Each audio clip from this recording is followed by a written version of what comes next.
Assalamualaikum warahmatullahi wabarakatuh. Halo teman-teman, selamat datang di podcast KIR Mandua Garut. Podcast ini merupakan podcast yang berasal dari suatu organisasi di Mandua Garut yang bernama KIR Mandua.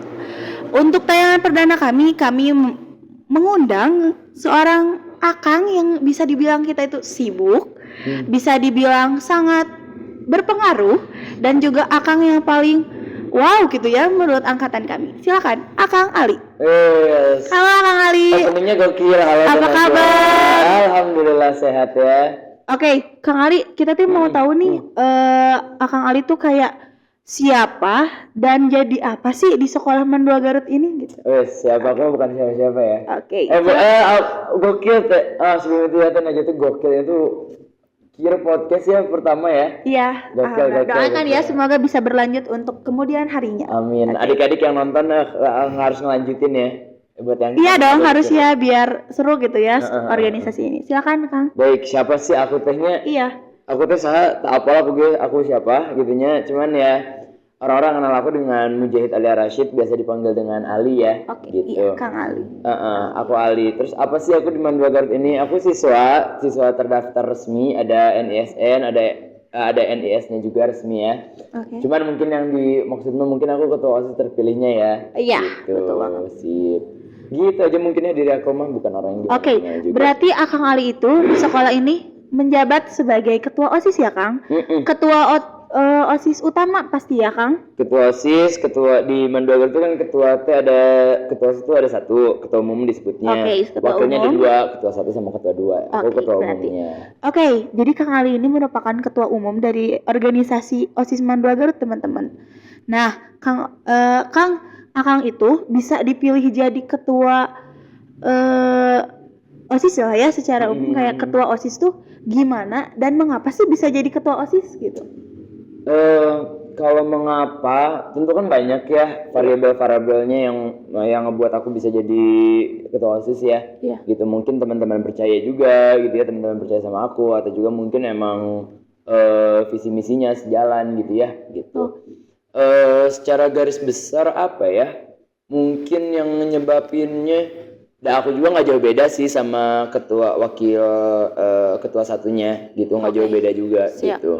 Jadi mungkin lebih ke arah saat itu gitu ya, orang mungkin percaya lah gitu sih mungkin. Oh, jadi lebih kayak kenapa sih Akang tuh bisa jadi ketua? Karena mungkin kepercayaan orang lain terhadap Akang mungkin ya. Bisa jadi ya. Untuk variabelnya banyak masalahnya. Iya, bisa sih. Oke. Oke, Kang. Selain pertanyaan itu, Akang ini kan apalagi sekarang tuh udah kelas 12 ya. Pasti iya, betul. Kita kelas banyak 12 tuh ya. Iya, banyak tugasnya, banyak yang harus benar-benar kita persiapkan untuk masa depan nih, Kang. Aku mau nanya dong, Kang. Untuk menjadi seorang ketua OSIS, apakah menjadi ketua OSIS itu pertama mengganggu pembelajaran kita, kedua mengganggu nilai kita, ketiga juga apakah mengganggu ke cara belajar kita gitu? Nah, sip. Boleh dong. Nah, tentu dengan hal-hal yang OSIS gitu ya, dimana kerjaannya itu bukan hanya kerjaan setiap bulannya, bukan hanya kerjaan triwulan atau tahunan saja, cuman kan ada kerjaan-kerjaan setiap harinya ya, atau setiap mingguannya. Nah, mungkin aku bukan contoh yang terbaiknya, cuman wakil kedua aku, ketua dua aku, Teh Hapsya, nah itu mungkin contoh terbaiknya gitu. Beliau ini, Teh Hapsya ini, ya maksudnya anggaplah kita sama lah ya, dalam tanda kutip sama-sama sebagai ketua ya. Sama-sama sebagai ketua lah gitu, sama-sama punya tupoksinya masing-masing. Nah, Teh Hapsya ini itu selain menjadi ketua OSIS sendiri itu menjadi pengurus di Forum OSIS Jawa Barat. Aku juga pengurus OSIS di Jawa Barat. Cuma Teh Hapsya ini ranahnya lebih luas lah, lebih banyak gitu. Maaf Kang, mungkin kami cut dulu sebentar. Apa sih Kang itu yang tadi kata Akang di luar, dalam artian organisasi luar itu apa sih gitu? Organisasi luar ya. Kalau FOJB sendiri, Forum OSIS Jawa Barat sendirinya itu kayak perkumpulan OSIS lagi gitu, tapi ruang lingkupnya itu se-Jawa Barat gitu. Jadi organisasi yang berada di luar sekolah. Berarti bisa dibilang itu tuh perkumpulan OSIS dari berbagai sekolah, teman-teman yang bisa mencakup semua sekolah yang ada di Jawa Barat. Betul. Terbentuk di dalam suatu organisasi baru yang bernama FOJB, mungkin seperti itu ya Kak. Oke, boleh dilanjutkan. Nah, itu ya contohnya ya, Teh Hapsya ikutan di forum OSIS Jawa Barat, di OSISnya juga sebagai ketua 2. Iya. Ketua 2 itu kalau di OSIS itu megang bidang 6, 7, 8, 9, 10. 6 itu bagian keusahaan, kesehatan, 7, 8 itu kesenian, 9 sastra, dan 10-nya media. Nah, Teh Hapsyah ini karena ikutan di OSIS dan di forum OSIS Jawa Barat juga sibuknya lebih sibuk gitu ya. Maksudnya sibuk itu dalam artian bukan sibuk nggak bisa nge-manage waktu ya, banyak acaranya. Nah, betul. banyak acaranya, Teh Hapsyah ini banyak acaranya. Cuman Teh Hapsyah ini bisa nge-manage waktunya, bisa mempertahankan ranking satunya. Masya Allah. Kemudian juga ya meskipun kemarin turun ya jadi ranking 2, cuman ya nilai ya itu sekarang bakalan naik lagi sih menurut aku sih gitu. Ya, jadi intinya dari contoh Teh Hapsyah ini gitu ya, dengan kesibukannya dan berbagai macam acaranya, Teh Hapsyah ini masih bisa nge-manage waktu dan akademiknya gitu. Jadi ya dengan ikutan di forum OSIS Jawa Barat atau umumnya itu forum OSIS Jawa Barat dengan ikutan di OSIS gitu ya, dan secara umumnya di organisasi itu bakal ngeganggu akademik, bakal mempengaruhi ke akademik, cuman itu tergantung kepribadiannya lagi gitu. Dalam ADART OSIS sendiri juga sebenarnya kita itu sebagai pengurus OSIS itu dilarang keras untuk meninggalkan pelajaran, jadi akademik itu tetap nomor 1. Kenapa aku kasih nomor Teh Hapsyah, kasih contohnya Teh Hapsyah? Karena Teh Hapsyah menurut aku di OSIS ini adalah contoh terbaiknya lah. Oke. Berarti Kang kalau masalah itu pribadi gitu ya, kalau misalnya mau kita menjadi ketua OSIS ataupun ketua apapun, kalau kitanya bisa memanage waktu teman-teman, atau kitanya bisa mengatur apa yang akan kita lakukan ke depannya, kita gak akan ketinggalan pelajaran, gak akan ketinggalan apapun yang mau teman-teman raih bakal bisa keraih, asal teman-teman bisa mengatur segala halnya seperti itu. Nah, tapi ini Kang, kan kalau Akang tadi ngasih penjelasan tentang Teh Hapsyah gitu ya. Iya. Kalau untuk pribadi Akangnya gimana nih? Kalau untuk pribadi aku sendiri memang aku perlu banyak belajar lagi ya. Gitu ya. Emang perlu banyak hal-hal yang ditingkatkan lagi. Aku juga memang ada beberapa pelajaran yang tertinggal gitu ya. Gitu. Jadi memang kalau aku pribadi mah emang harus belajar lebih lagi sih terkait hal manage waktu ini gitu. Berarti bisa dibilang Akang juga manusia biasa lah ya Kang ya. Dong. Kalau terlalu banyak bukannya ke kitanya tuh enak tapi malah semakin pusing gitu ya. Iya betul. Aku juga kan kebetulan mungkin aku tuh kan baru ikutan organisasi itu, baru aktif di organisasi lah ya, let's say. Itu emang baru SMA. SMP aku kan kebetulan pindah sekolah, jadi yang gak kedapet lah pengalaman organisasinya gitu ya. Jadi memang pas kelas 10 itu belum kayak pengen nyobain semua. Iya gitu. Betul banget. Jadi hampir semua yang sekarang anak-anak baru juga aku lihat banyak banget anak-anak kelas 10, 11 itu yang semua organisasi dicobain. Nah, kayak gitu. Dan itu sebenarnya nggak sehat ya. Iya, nggak boleh ya teman-teman. Nggak sehat baik buat diri dan buat organisasi yang ngikutinnya. Gitu itu nggak sehat banget gitu. Jadi gara-gara ya penasaran itu mungkin ya, gitu ya. Jangankan organisasi, kalau berhubungan aja nggak mau ya orang yang penasaran tuh gitu. Jadi ya kebanyakan teling lah nyebutnya gitu. Oke. Berarti ya kita bisa bilang bahwa Kang Ali juga manusia biasa teman-teman, ketinggalan tugas, ketinggalan pelajaran, hal biasa untuk kita yang sering dispen, sering izin dan bahkan banyak banget ya yang harus diaturnya gitu. Teteh Najwa juga spesial loh gitu ya, banyak kegiatannya. Insya Allah gitu. Gak apa-apa, kita bareng-bareng memanage waktu ya Kang untuk kedepannya. Oke teman-teman, untuk soal berikutnya atau pertanyaan berikutnya mungkin kan ya Kang, ada yang nanya nih Kang, buat calon-calon ketua OSIS selanjutnya nih Kang.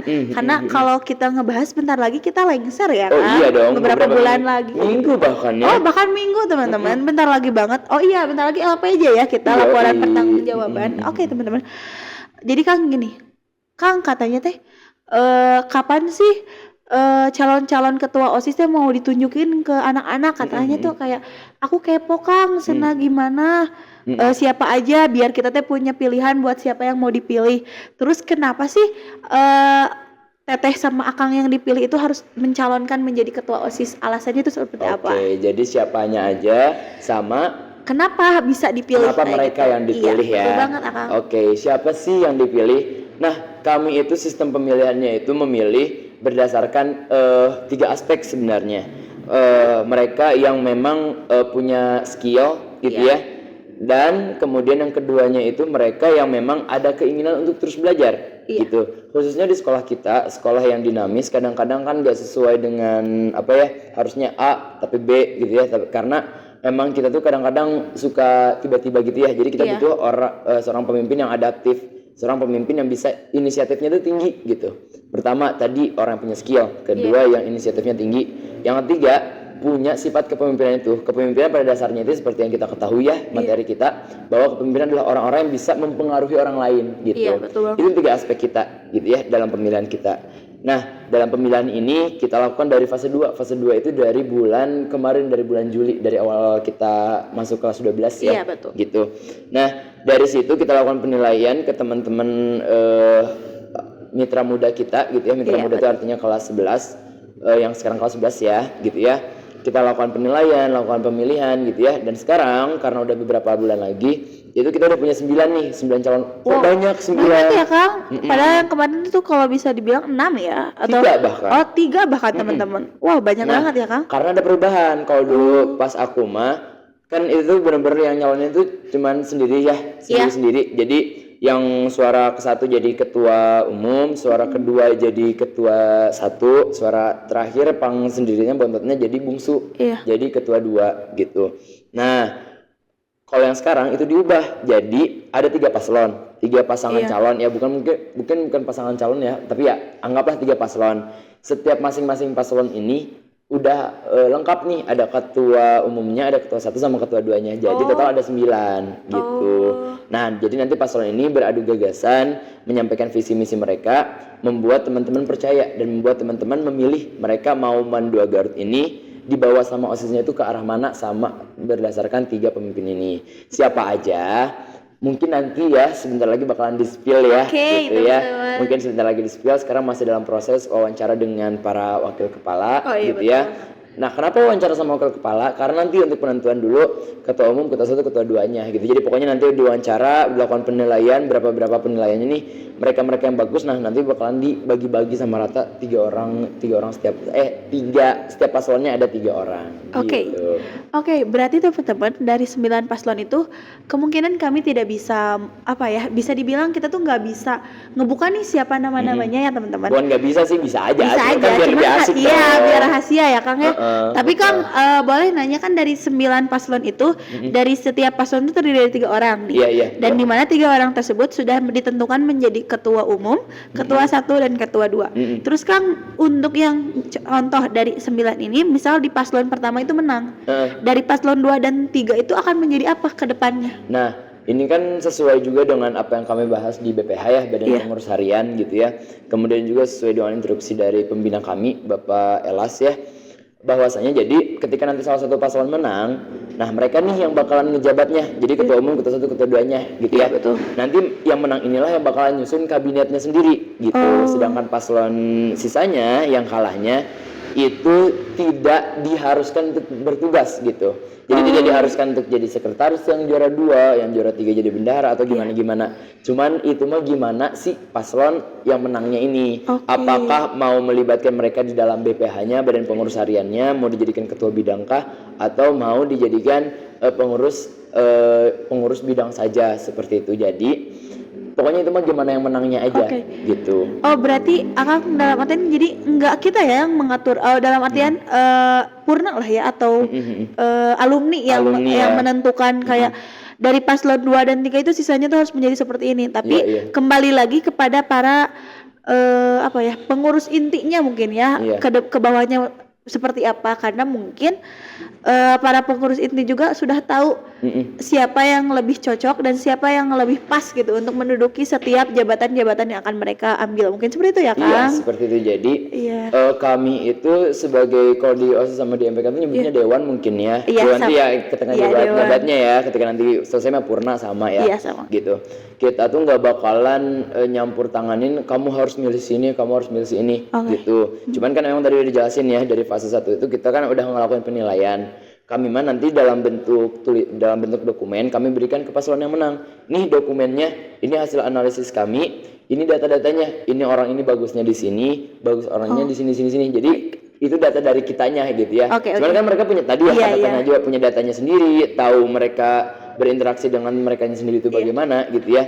Nah gitu, jadi kita mah hanya merekomendasikan ini loh dia bagusnya di sini, tapi tidak mengharuskan, itu balik lagi ke paslonnya. Gitu. Seperti itu ya teman-teman. Jadi jangan berharap dari 3 paslon tersebut akan menjadi pengurus inti BPH harian mungkin ya Kang. Kalau di OSIS dibilangnya di BPH harian. Jadi itu kembali lagi siapa yang akan menang dan siapa yang bagaimana mereka mengatur ke depannya seperti itu. Oke Kang, mungkin beberapa pertanyaan lagi ya mungkin. Iya. Selanjutnya mau nanya gini. Akang kan jujur mungkin menyalonkan itu bukan hanya menjabat mungkin ya sekarang sudah menjabat itu bukan hanya di OSIS, mungkin di beberapa organisasi karena di peraturan masa jabatan kami dahulu ketika menjadi anggota kami boleh memilih 2 organisasi maksimal ya Kang. Lebih bahkan. Oh boleh? Oh kalau kita mah ya? Iya di angkatan kita mah kan maksimal 2 dulu kalau gak salah saya mendengarnya. Oh iya. Iya dari atas tuh katanya harus 2 kayaknya gitu. Nah nih Kang, Akang kemungkinan misal nih di OSIS itu kan menjabat sebagai ketua umum ya, dan di salah satu organisasi juga mungkin Akang menjabat dalam artian walaupun Akang tidak menjabat sebagai BPH inti, Akang juga berperan penting mungkin kan di organisasi itu. Gimana sih Kang Akang memanage antara menjadi seorang ketua OSIS dan memanage menjadi anggota di organisasi lain seperti itu? Nah, cara aku mungkin yang lebih aktifnya itu antara aku sama Paskibra, antara OSIS sama Paskibra. Oke, berarti Akang mendua sama Paskibra ya kan? Mendua ya. Iya, mendua. Mungkin ya aku mah aktifnya kan di OSIS sama di Paskibra ya, mungkin kemarin tuh. Kalau di Paskibra itu aku sebagai wakil sekretaris. Oh, gitu. Oke. Nah, itu kalau uniknya di kita ya, unik di kita tuh bisa ngejabat beberapa kayak gitu. Nah, aku ngejabat sebagai wakil sekretaris, otomatis kan ketika jadi wakil sekretaris kan aku artinya apa ya? Tugasnya itu di gimana dari ketua sekretarisnya sendiri, ketua umum sekretarisnya sendiri di Paskibra gitu. Jadi aku juga nggak terlalu ini sih, meskipun Paskibra dengan berbagai lombanya dan berbagai kegiatan-kegiatannya, memang kebetulan di handle-nya sama ketua umum sekretarisnya. Aku biasanya kebagian kalau misalnya emang ketua umum sekretarisnya berhalangan, baru sama aku bagian datanya, bagian proposal apa gitu-gitu. Atau misalnya perizinan lomba gitu ya, proposal, kemudian buat yang daftar anggota yang ikutan lombanya baru bagian aku gitu. Jadi maksudnya poinnya adalah aku di Paskibranya sendiri aja meskipun sebagai wakil sekretaris tidak terlalu yang harus hasil yang gimana-gimana gitu, karena emang ketua umum sekretarisnya itu bisa ngehandle lah gitu. Aku biasanya cuma ngebantuin kalau misalnya ada hal yang memang perlu aku bantu gitu. Oh berarti dalam artian gini ya Kang, mungkin Akang otomatis sangat berpengaruh di OSIS, tapi Akang juga tidak melupakan tanggung jawab Akang di Paskibra. Iya, aku berusaha untuk tidak melupakan juga ya. Seperti itu. Jadi Akang akan mengutamakan tugas Akang mungkin di OSIS, tapi ketika tanggung jawab Akang dibutuhkan di Paskibra, Akang pasti bakal ada. Seperti itu mungkin ya Kang, lebih pastinya. Ya mungkin seperti itu ya, meskipun sekarang aku dulu mikir juga kayak gitu. Kalau misalnya oke nih aku ikutan 2 organisasi, oke, prioritasnya jelas karena di OSIS, karena jabatannya lebih tinggi gitu ya. Cuman belakangan ini tuh yang ngeliat juga anak-anak kelas 11 sama teman-teman dari kelas 10 gitu ya, aku tuh jadi kayak kepikiran, lah kan tanggung jawabnya juga kan ini ya, tanggung jawabnya juga kan meskipun main hierarki, main jabatan mana yang lebih tinggi kan tanggung jawabnya tetap tanggung jawab ya. Gitu. Jadi apa ya, aku mau main konsepnya itu kalau emang di hari itu aku bisa dua-duanya ya udah dua-duanya gitu. Tapi kalau misalnya emang di waktu yang sama, di hari yang sama, pokoknya bener-bener gak bisa bagi 2, itu aku memang bakal lebih ngutamain hal OSISnya dulu. Kalau memang OSISnya lebih prioritas, kalau misalnya OSISnya memang misalnya kayak kemarin MAO. Tapi kalau misalnya meskipun OSIS penting dan aku sebagai ketua umum, tapi di Paskibranya ada acara yang lebih penting gitu ya, kayak misalnya membahas atau planning buat kegiatan pelantikan teman-teman dari siswa menjadi capas. Siswa itu kan siswa biasa jadi calon Paskibra gitu ya. Mungkin aku bakal lebih memprioritaskan seperti itu.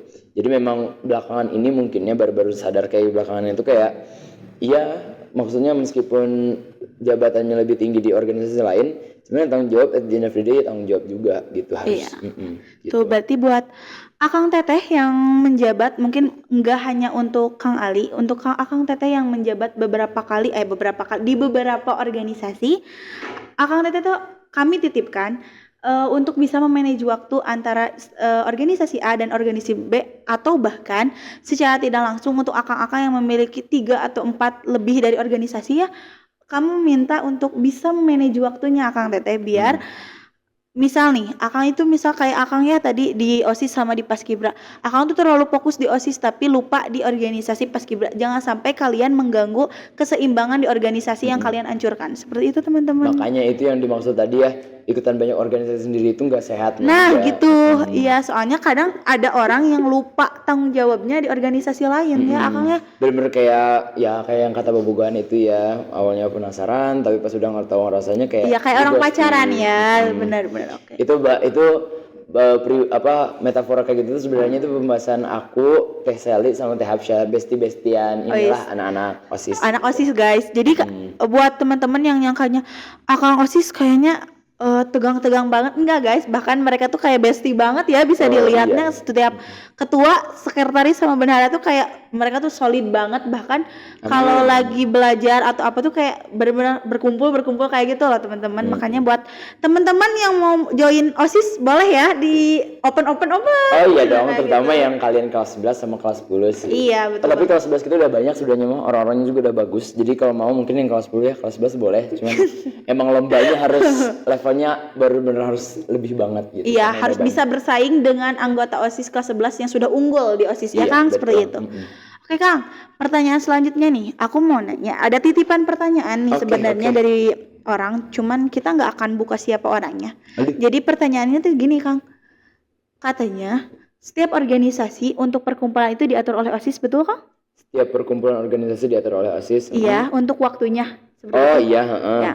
Nah jadi ada yang bilang gini, kenapa ya aku tuh ngerasa waktunya teh nggak valid gitu. Jadi kadang misal nih organisasi harusnya dari jam 9 sampai jam 10 harusnya organisasi A nih, tapi organisasi B udah mulai nih dari jam 11 dari jam 9. Terus ada juga yang anak-anaknya itu harusnya dari jam 9 sudah di organisasi A, tapi masih di organisasi B nih, kayak gitu Kang. Terus ada juga nih yang melanggar waktunya Kang. Jadi misal nih nggak ada, maksudnya ini tuh udah waktunya di organisasi ini nih di hari ini tuh, tapi tiba-tiba si organisasi ini membuat perkumpulan di hari tersebut. Melanggar ya. Iya, melanggar.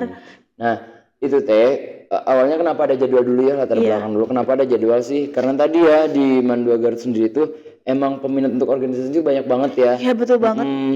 Setiap organisasi tuh kayak kan kalau menurut aku ya di organisasi luar itu kayak nggak terlalu banyak, di kita itu kayak satu organisasi itu hampir 40 orang, 30 orang, jadi benar-benar apa ya, kecik Sundanya memendet guys, setiap organisasi tuh kayak gitu. Betul, tapi banyaknya juga itu banyaknya yang rangkap juga ya. Ya itu dia yang bikin. Jadi kalau misalnya lagi kumpulan terus ada yang rangkap, nah jadi serasa sedikit gitu ya.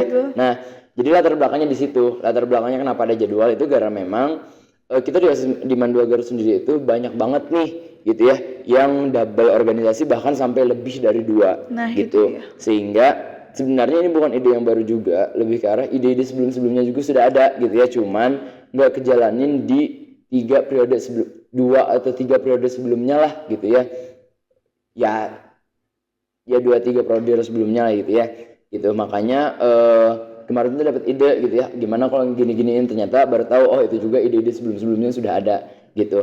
Jadi kita lakukan untuk mengatasi masalah ini tuh pertama kita bikin jadwal dulu nih setiap organisasi jadwalnya A, B, C yang sepertinya udah kita ketahui ya gitu. Setelah jadwal kita juga membuat peraturan bahwa setiap orang itu, setiap siswa itu hanya boleh ikutan 2 organisasi gitu. Cuman itu memang baru dilaksanakan oleh kelas 10. Kenapa? Karena kelas 11 mah udah terlanjur ya, terutama kita yang udah kelas 12 gitu. Jadi dimulai dulu dari kelas 10 dan insya Allah juga karena kita udah mau demis ya, ini bakalan kita pastikan pengurus selanjutnya juga melakukan hal yang sama serupa gitu ya, berkelanjutan gitu. Itu 2 poin utamanya. Kemudian yang ketiganya kita bukan bikin sih, lebih ke arahnya memberikan tugas tambahan gitu ya kepada bidang 5, bidang keorganisasian, kepemimpinan gitu ya, untuk memastikan jadwal ini itu dan peraturan itu berjalan. Oke, tadi permasalahannya disebutkan gitu ya, bahwasanya memang ada pelanggaran gitu ya, kenapa udah ada kumpulan sebelum waktunya, kemudian kenapa masih ada kumpulan ketika harusnya udah selesai gitu ya. Nah, ini juga kan yang kita bahas di MAO kemarin ya, meskipun tidak bahas mendetail ya. Nah, pertama di jadwal ini ya jadwal ini kan diatur tuh diadakan itu biar kita tuh tahu nih ini khusus buat anak-anak yang rangkap artinya ya. Buat anak-anak yang rangkap itu artinya tahu mereka harus kumpulan di organisasi ini pukul sini sampai pukul sini gitu ya. Kalau misalnya rangkap dan rangkapnya itu organisasi setelah ini misalnya tadi OSIS itu kan 8 sampai jam 9. Kenapa sejam itu kan sebenarnya nggak cukup ya kumpulan sejam itu ya. Iya, betul gitu. banget. Jadi kumpulan sejam ini memang diefektifkan biar untuk si anak wajib ini dulu gitu ya, anak yang rangkap ini dulu gitu ya. Jadi wajib di OSIS dulu 8 sampai 9. Dari jam 9 sampai 10 itu jadwalnya untuk organisasi drum band gitu.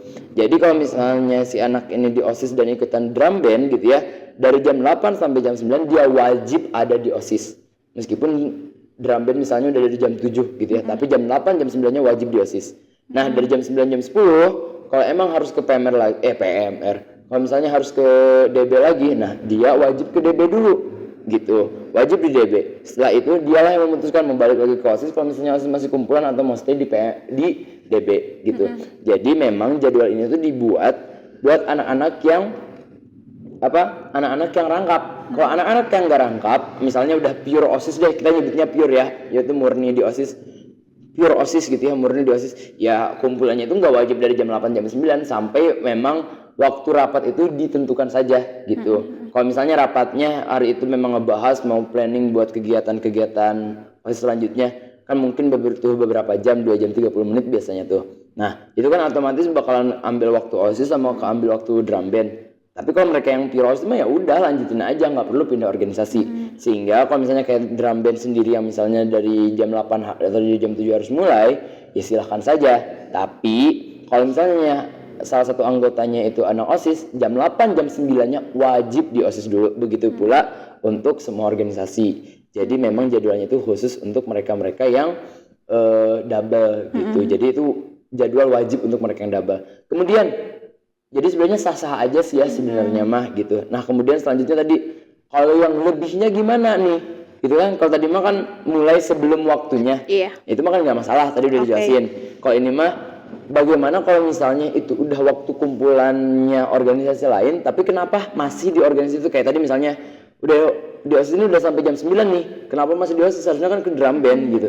Nah, itu tuh OSIS di situ fungsinya. OSIS berusaha sampai sejauh ini untuk di OSIS sendiri tidak melanggar, karena OSIS kan yang sebagai menginisiasinya, ya masa ngelanggar, kan konyol gitu ya. OSIS sejauh ini berusaha untuk tidak, dan sejauh ini ya sepengetahuan aku itu tidak terjadi gitu ya. Nah, kalau sejauh ini juga kan ada komplain kalau misalnya organisasi lain OSIS ada bidang 5 tadi, bidang 5 bakal negur ketuanya langsung gitu. Tapi ternyata yang baru kami ketahui belakangan ini juga, kadang-kadang ini nih konyolnya dari ikutan berbagai organisasi itu. Harusnya di organisasi, misalnya tadi jangan di drum band OSIS deh. Misalnya harusnya habis drum band dulu, habis drum band misalnya OSIS. Tadi misalnya drum band dari jam 7, jam 8-nya harus OSIS. Cuman yang harusnya kumpulan ini kadang-kadang si anaknya ini sendiri tuh ngerasa kayak, aku mah males kumpulan OSIS gitu. Jadi kayak kita pun kadang-kadang kayak, lah mau negur ketuanya tapi ketuanya udah nyaranin harus kumpulan OSIS dulu, tapi gitu. Si anaknya kenapa si anaknya ini nggak mau gitu. Nah, kalau udah masalah si anaknya itu biasanya kami lebih ke arah sok pastiin anak kamu ini mau kemana, mau fokusnya kemana gitu. Kalau sendiri ada yang kayak gitu, kita mah pasti bakalan negur gitu ya. Kalau negur tapi masih kayak gitu, baru kita kasih surat peringatan. Kalau misalnya emang udah parah banget dan udah nggak mau, kita keluarkan secara tidak terhormat gitu sih. Jadi emang pelanggaran itu ada, cuman kita berusaha sih untuk hal-hal yang udah kita atur itu berjalan sesuai aturannya gitu. Oke, berarti mungkin bisa aku simpulin ya buat teman-teman yang nonton. Jadi mungkin kayak gini, misal nih, kan ketuanya tuh udah menyuruh ya untuk anggotanya, silakan kalian untuk pindah ke organisasi berikutnya, karena tanggung jawab kalian bukan hanya di organisasi ini. Tapi itu pun kembali kepada anaknya, apakah anaknya itu akan melaksanakan apa yang sudah menjadi tanggung jawab dia, atau dia malah ngeyel mungkin ya, kan ya pengen di organisasi itu. Dan mungkin udah bener ya kata Akang juga, itu kembalian mungkin kita akan menindak tegas secara tidak langsung dari setiap organisasinya. Jadi buat Akang Teteh di organisasi lain yang ya mungkin nitipin pertanyaan terkait hal ini, silakan Teh Kang, kalian bisa dibilang kalian pertegas adik-adiknya apakah kalian teh akan fokus di organisasi tersebut atau akan bisa membagi. Terus bisa dikasih juga himbauan. Setelah himbauan boleh mungkin diberhentikan atau kembali lagi ke akang tetehnya seperti itu. Jadi kalau misalnya ada pelanggaran terkait jadwal kumpulan, pertama identifikasi dulu masalahnya di mana nih. Apakah memang organisasinya nih yang ngeyel? Kalau organisasinya ngeyel langsung ngomong ke OSIS gitu. Siap. Langsung ngomong ke OSIS, bidang 5 bakal bertindak. Tapi kalau misalnya masalah individu, ya OSIS bakal tetap turun tangan karena udah jadi tanggung jawabnya OSIS, bakal negur ketuanya sama si anggota yang bermasalah ini gitu. Cuman at the end of the day itu harus si ketuanya lagi nih yang ikut untuk andil dan bertanggung jawab terhadap anggotanya gitu. Oke, teman-teman, terima kasih ya Akang atas waktu dan tempatnya waktu serta kondisi Akang untuk membagi waktu sebagai orang yang sibuk untuk mengikuti podcast kami ini. Jangan untuk pertanyaan aja yang minta bisa apa sih? Aduh, Masya Allah. Oke. Akang, kita aplaus dulu untuk Akang yang telah memberikan waktunya ya. Terima kasih Akang. Aplaus dulu dong buat Tena aja. Gokil.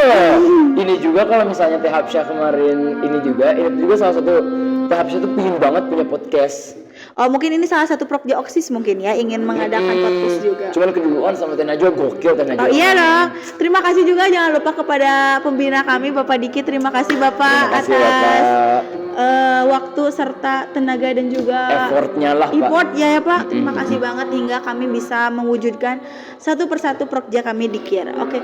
Untuk teman-teman yang ingin nanya ke organisasi lain atau mungkin sebenarnya ini KIR nanya ke Kang OSISnya kurang ngena nih, aku maunya tuh nanyanya gini. Boleh teman-teman komen aja di bawah, nanti kami akan menjurnal apa aja yang teman-teman ingin tanyakan dan mungkin nanti ada part 2 mungkin untuk Kang Ali ya Kang, kalau ada pertanyaannya. Tapi untuk teman-teman yang nggak mau Kang Ali nih, mau organisasi lain, boleh teman-teman kalian boleh DM IG kita, boleh komen di YouTube kami ini, atau dimanapun boleh kalian chat aja kami. Atau mungkin kalau ada guru-guru yang mau di ini betul banget. Atau Teh aku kepo nih sama bu guru ini soalnya kalau ngajar suka gak ada. Itu teman-teman ya. Ya adanya emang gara-gara sibuk ya. Nah mungkin kayak gitu, atau dia juga menjadi seorang pembina juga ya. Betul. Oke, Kang Ali, lumayan ya waktu 30 menit kita untuk berbincang-bincang seperti asik ini. Banget. Asik ya. Asik. Baik teman-teman, mungkin itu aja untuk tayangan perdana kami. Jangan lupa untuk selalu mengikuti tontonan-tontonan kami ke depannya. Wassalamualaikum warahmatullahi wabarakatuh. Dadah teman-teman.